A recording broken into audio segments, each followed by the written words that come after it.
like, you going to interview random people, yo. Like, no, I'm not interviewing random people, yo. I'm interviewing dope people I know, yo. You got to do him, too. Yo, I gotta get him, yo. You gotta get him, dog. I know, I know. He ain't gonna let me do it. He was like, interview me for what? You acting like I'm famous. I'm like, bruh, acting like you famous, yeah. Who he is, dog? Come on, dog. You the Stevie Wonder of Columbia, dog. You can play every instrument, bro. What are you doing? So, you acting like I'm famous. Acting like you famous. Yo, these boys is fire. We definitely got it. I had to send a Facebook point. Bing. What's up, bro? We gotta stay connected, dog. Yeah, you did do that. You did.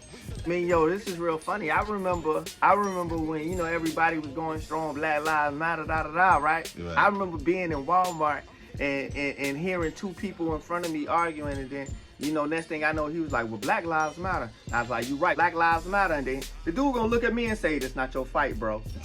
I'm like, yo, I'm black, yo. I'm black. What do you mean it's not my fight? He thought I was, you know, maybe a Mexican or maybe a Spanish guy, and he's saying that it wasn't my fight because Black Lives Matter. You know what I'm saying? Oh, man. Shawn G. What's up, bro? Salute. Yeah. Glad to be in the spot, man, with you. But for people that don't know you, man, who are you? Shawn Green, entrepreneur, man of 1,000% ambition, father, a brother, and a son, and somebody who's just trying to change the way people see things. I think I met you like with Charles Nolan joint. Charles Nolan, yeah. I met you and bro.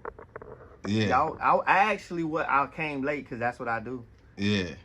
And I came late and y'all was actually performing, and I was like, who are these dudes right here? Yeah. These ain't the dudes that was here last week. Because I felt like everybody that was coming was just gonna be the same people over and over. Right. Like, these ain't the same dudes. Yeah. Zoe tapped on my shoulder. He said, bro, go hard now. Yeah. You know what I'm saying? So I was like, I can't really listen to him the way I want to right now. Yeah. So and then I went in the back, and guess what?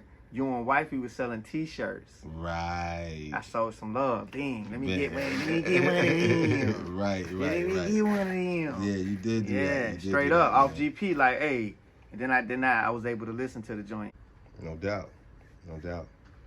If you had to describe what it is that you do,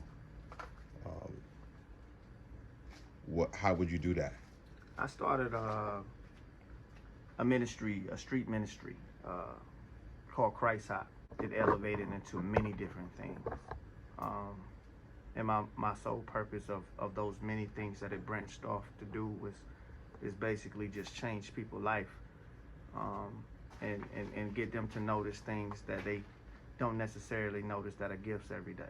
You know, I could say it in a simpler way. I could give you I'm a saving soul dude, or, you know, I do this all for God, but God has changed the way that I move, and now I'm like a gift coach. You know.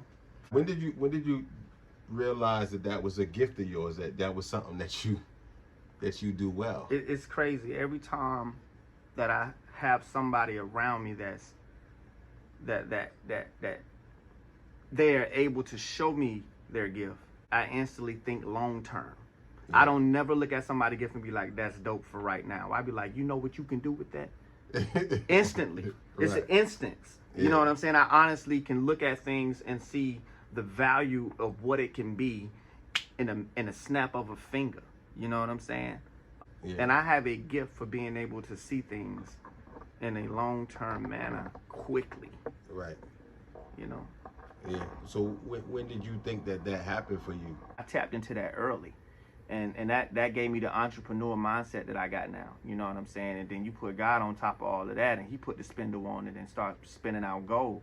You know, the thoughts that God helped you create, you know, and he put his hands on things, man. It just changed the wrath of the impact you have on your people when you're doing it for God. You know what I'm saying?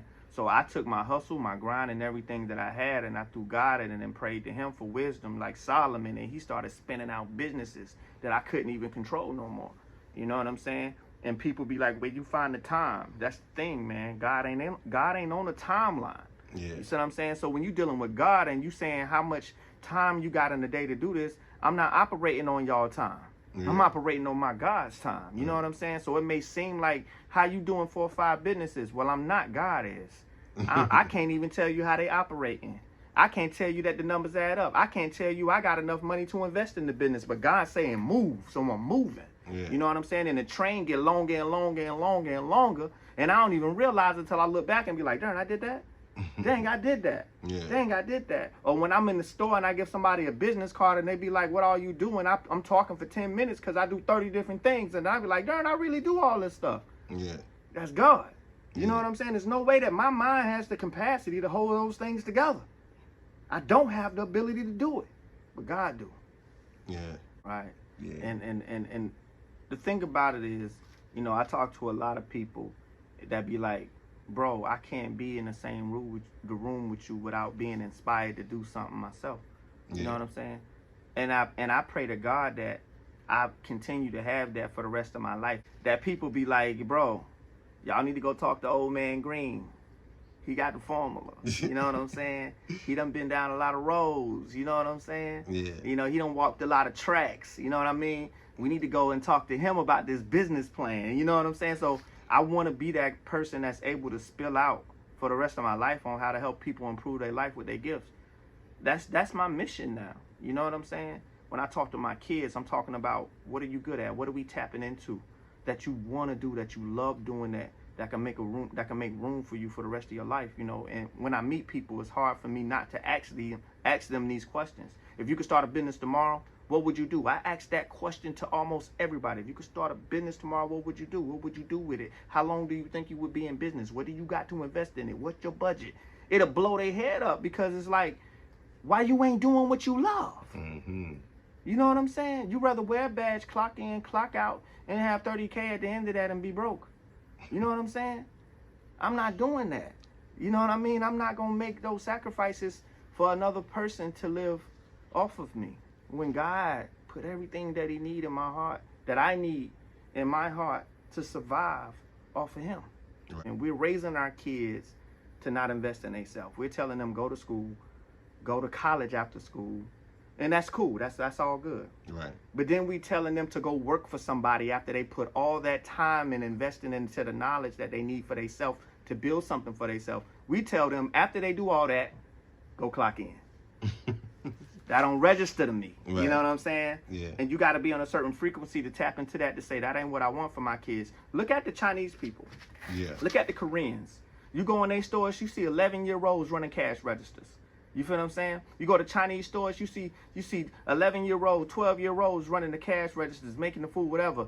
They starting their kids so young that by the time they pass the businesses down, it's times 10.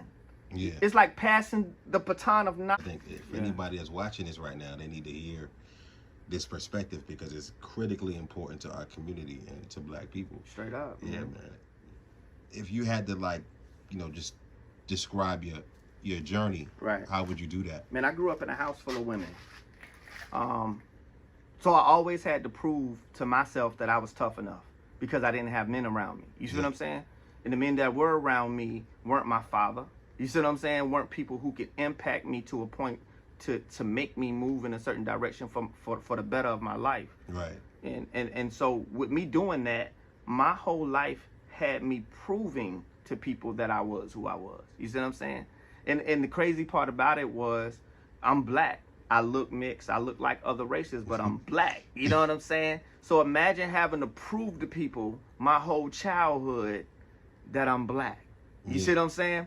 Imagine the fights that I had to get into. Imagine the stuff that I had to do to just prove to these people that I'm black. Like, I'm proving, I gotta prove my race. You know what I'm saying to people? Yeah. That alone put a fight in me that transformed into a part of my grind. You know what I'm saying? Yeah. Because it was like, well, damn, I ain't accepted by my own folks. You feel what I'm saying? Why is that though? Like, what you just light skinned, right? That's it. You know what I'm saying? I'm light skinned with a hint of good hair. You know what I'm saying? A hint of good hair. You know what I'm saying? To go forward, I start gang banging, and now I gotta prove to them that that because I grew up in a house full of women and that I look the way that I do, I still got to be tough enough. You know what I'm saying? So it's like I'm proving myself in every aspect of my life. And that ended up being something that I had to heal from. I had to tell myself I'm good enough. Yeah. You know what I'm saying? I had to tell myself I am enough. You know, I had to tell myself I'm smart enough. But that ended up spiraling into this crazy, ambitious hustler. And it became a monster at some point. I didn't know how to control. You know what I'm saying? Mm-hmm. So now it's selling dope. You know, now it's how big can I get? You know, I felt like my intelligence was based off of my success on how much I had. So if I can accumulate money, if I can accumulate all these cars, if I can accumulate enough, then I can show people that I'm intelligent. You know what I'm saying? Right. When I was fighting the wrong war. Because if I had somebody like me back then trying to get me to tap into my gifts, I wouldn't have never known I had 30 of them instead of one. I was only working off one. You know what I'm saying? Got you. And your gift is like superhero powers. You can be the villain or you can be the superhero with it. And at that time of my life, I didn't even understand that it was a gift for me to be able to sell and market and find out the best prices and to be able to take it to places people wasn't getting it. And all of this is in the dope game, but I'm applying it and I'm like, yo, this is business.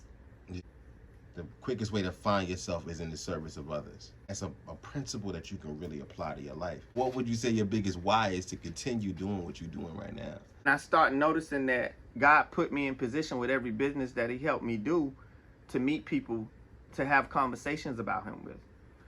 He helped me start this carpet cleaning business, and starting this carpet cleaning business, I done met so many people that I've encouraged. You see what I'm saying? So many people who needed to hear what I needed to say about God at that certain time, just running in people's houses and cleaning carpet. God put me in position for that. You feel what I'm saying? So it was crazy, like, okay, that's what it is. You see what I'm saying? Same thing, you know, we rolling into the bouncy houses, and it's like now I'm meeting families, talking about coming out of COVID and how they trying to bounce back and show their kids that they can still have a good now I'm meeting people and I'm encouraging them people. You see what I'm saying? It's like God only helps me open businesses where he can still move through me to talk to people. Right. For the person that's watching this right now that doesn't know and doesn't have any idea what their gift is, and they're just in a place in their life where they wish they knew, they wish they had a talent, they wish they had a skill, but they just don't have it. What would you say to that person? And that's a question that everybody need to ask themselves at the end of the day. If you do not know what your purpose is, or you feel like I haven't tapped into something that I'm great at, little do you know, a lot of people look at something and be like, this ain't big enough to be a gift. But I'm going to tell you something that I know. Okay. I was in a seminar, a business seminar, talking to somebody. Right. And he's like, yeah, well, you know, when I first started my business, a lot of people told me that it couldn't happen. I couldn't start this business. They said, it's no way that you could start a business doing things to cars without doing the regular things people need. He said, okay, well, I'm going to just keep doing it because I'm good at it. This man said that now I am a $500 million franchise. You see what I'm saying? I said, well, what's the name of your company? He said, Brakes for Less. And that's crazy, right? Like, how can everybody around you tell you that this ain't big enough for you to do? Yeah. But the seed was in him since high school. But because so many people was telling him, hey, man, this you can't do this, you can't do that. He capitalized on it once he tapped into what God wanted for him and said, this is what God wants for you. This is the way that he wants you to move. This is the gift that he put in you from day one. You are better at this than anybody else in your region. This is what you're supposed to be doing. So when you ask me, when people feel like they don't know what their gift is, or they don't know what their purpose is, or they don't know what they can do in entrepreneurship, little do you know is already in you. You just got to really think about what it is, and you got to go back to your younger life and everything. Well, darn, I used to love to make this when I was younger. Or I used to love to help my grandpa do this when I was younger, and I love doing that. Yeah. You got to backtrack in your life and say, darn, that's crazy. I always felt like I should start back doing that, but I just didn't feel like I had the money or the time or whatever. That's where God wants you to move at. I know that you went out to Texas, man, and I know you went out some years ago to build with Kingdom Music and the brothers out there. Yeah, that was dope. I really wanted to ask you about that experience and what that was like. Man, that was something that I'm gonna tell you that I really wish I could do every day of my life, man. That experience being around brothers like that, you know what I'm saying? I was with ASAP, I was with Pyrex, I was with Brian T, you know what I'm saying? I mean, and that's just a few, man. So many brothers that was in that situation, man, and dealing with Mary from Faith Gang, man. Well, the True Vine is the name of the brand, but everybody know it as Faith Gang Clothing. And she the one who pushed me to the level with Christ Out Clothing, like, what you doing? You know, I mean, for me to see her on the level she was on when I came back off tour with them, I was like, yo, I'm going crazy. You know what I mean? I'm going, wow, I'm about to go crazy. I got the formula, like, I know what to do now. Right. You know what I'm saying? So, man, that whole situation, and I'm going to tell you, man, it's crazy how them boys give back. Them boys give back on a level that is unheard of, man. Them boys will do a show. Them boys will go on the radio and say they got a CD dropping, and the whole city will come buy that CD out the back of the U-Haul, and they'll take all that money, hit another hood, and pay light bills. You feel what I'm saying? Like, they ain't eat off none of it. Them boys go promote a whole CD mixtape or whatever just to sell out, to hit a hood, and pay light bills, dog. You feel what I'm saying? I mean, and these dudes could be living in huge houses. These dudes could be driving Lambs. You know what I'm saying? These dudes are doing nothing but paying other people's bills in communities that can't do it, man. And I'm talking about they doing it by the U-Haul trucks. You feel what I'm saying? For me to live those moments with them while they did that and watch them make 90K, 80K, you know what I'm saying? And hit hoods and write receipts off a light bill. Just bring me your bill. Just bring me your bills. Everybody in the hood bringing their bills to the back of the U-Haul. They paying bills, bro. You know what I'm saying? Yeah. That's crazy to me. You know what I'm saying? That is crazy. That was the first day. Second day, hey, we going to talk to all the gang members. Okay, cool. I'm thinking we going to talk to the little jits. Nah, bro. We in meetings with the head gang members. You see what I'm saying? What's this? You know what I'm saying? Hey, listen, this your cousin, man. He love you. You know what I'm saying? This kind of stuff. They out there changing things, changing the hoods, getting peace where there ain't no peace, giving money where there ain't no money. And then I come back home and I'm like, nothing's going on. Dang. You feel what I'm saying? And I was like, I got to put Christ Hop on 10, man. Like, I go over there, Kingdom Music, killing the game. You know what I'm saying? Thoroughbred, killing the game. Like, ASAP Preach, killing the game. I come back home and it ain't that me and my brothers ain't doing enough. We just didn't know how to do it. You see what I'm saying? We just didn't know where to start. Yeah. And then you come back with that and you like, darn, I want to do this. I want to do that. I want to bump that. I want to start a huge church. I want to do this. I want to start companies where I can hire people out the hoods and we can do this. And then it's like, it's hard to do it alone. See, I went out there and it was a unit. You see what I'm saying? But I came back home and I'm trying to form it, man. I'm trying to put it together. And it's like, I was the only one with the mentality or the mind frame to try to do it. And it hurt me that I couldn't get people to be a part of it the way that I saw it out there. You see what I'm saying? Right. And it put me into a depression for a minute. You feel what I mean? But I kept moving. Mm-hmm. Nobody would have never known that was a depression that I went through. You know what I'm saying? Mm-hmm. Nobody would have never known because I was still on flights when I came back. I was still touring. I was still with David Mann from Meet the Browns. I was still touring with DJ Dex, Kurt Franklin. You know what I'm saying? I was still hitting it. You know what I'm saying? So people didn't know that at that point. When I came back home, I wanted to change my whole city, but then I flew right back out because I thought that they wasn't ready to change. And that hurt. Like, when y'all saw me going crazy hard, I was trying to get away from here. Because I was hurt because I felt like my city wasn't accepting what I was trying to do. Yeah. You know, here you are with white Jesus on your hat. Mm-hmm. You know, you got Christ with the crown of thorns on your hat. Right. You got, Christ Hop is the label, Right. And I'm looking at this and I'm like, man, what is this Christ Hop? Right. How would you describe Christ Hop to somebody? I love answering this question. If there ain't another question I love to answer, it's this one right here. Christ Hop started in prison, man. I had started a prayer group when I was in prison, and it was hard to form. They wouldn't let me do it at first. It was so many things that I was trying to stop it from happening.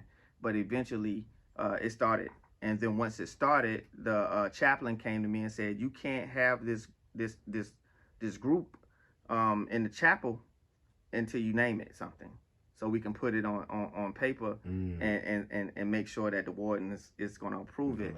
So I went back. Yo, what's crazy is I went back in my dorm and I sat on my bunk, and my partner my partner loved me to freestyle. He loved for me to freestyle.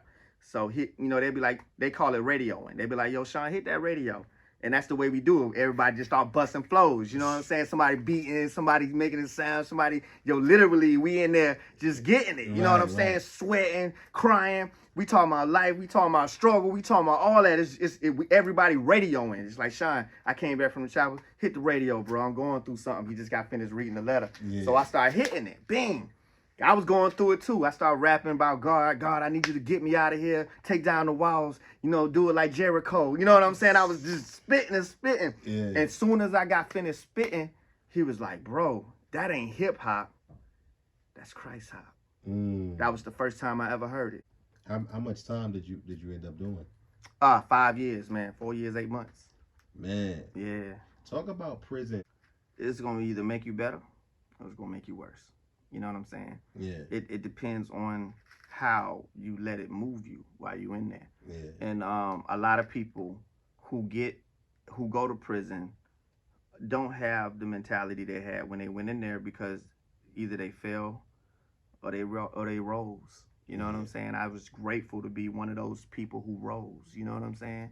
I was grateful to be in there and see that this was my field to really figure out what ministry really was. You know what I'm saying? Right. Let's not forget that I wasn't saved when I went in there. You know what I'm saying? So you got saved. I got saved in prison. You know what I'm saying? That's crazy. Yeah. So I had a whole different mentality going in there. I was going in there as dope boy, gang banging Shawn Green. You know what I'm saying? Right. Whoever wanted can get it. You know what I mean? That was just my mentality. And then God humbled me, man, and showed me the things that I was losing.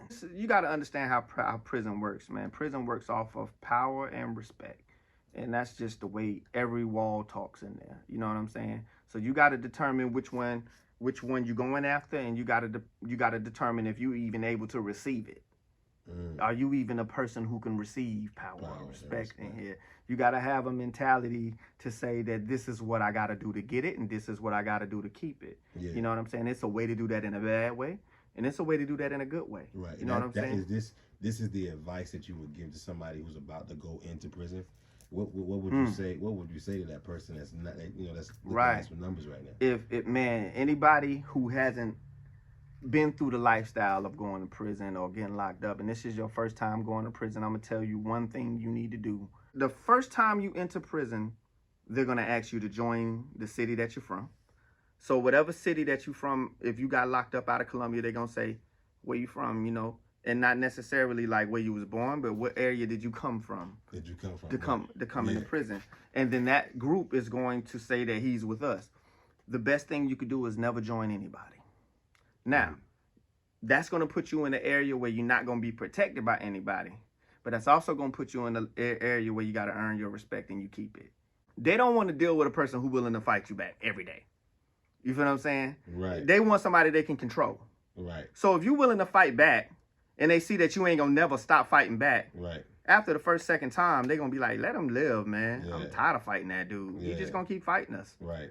You know what I'm saying? Like, that's just what it is. Now, the only time you're going to see people get murdered or stabbed or something like that, those things really only happen when you involved in the gangs or when you involved in money and the way that things move with money in prison. You see what I'm saying? Owing somebody or being able to do a service for somebody or something like that, and it's not getting done. It only gets deep when you involved in the gangs and when you involved in the money and the bidding. You know what I'm saying? Yeah. But my advice to anybody who about to go to prison, when you go in there, the first thing I wouldn't do is put people in charge of protecting me. And protect yourself, man. Protect yourself, man. Protect yourself, man. Protect your mind. Pray. Keep your mind focused on nothing but elevating your spirit past the part of you not being home. Because that's the first thing you're going to think about when you're there is what's going on the outside and the things that you can't be there to change and the people who struggling you can't help. You got to get out of that mind frame, and you got to say none of that matters for this moment. I got to survive. Shawn G. Price hop. Salute. Over and out, man. I appreciate you, big time. What's up?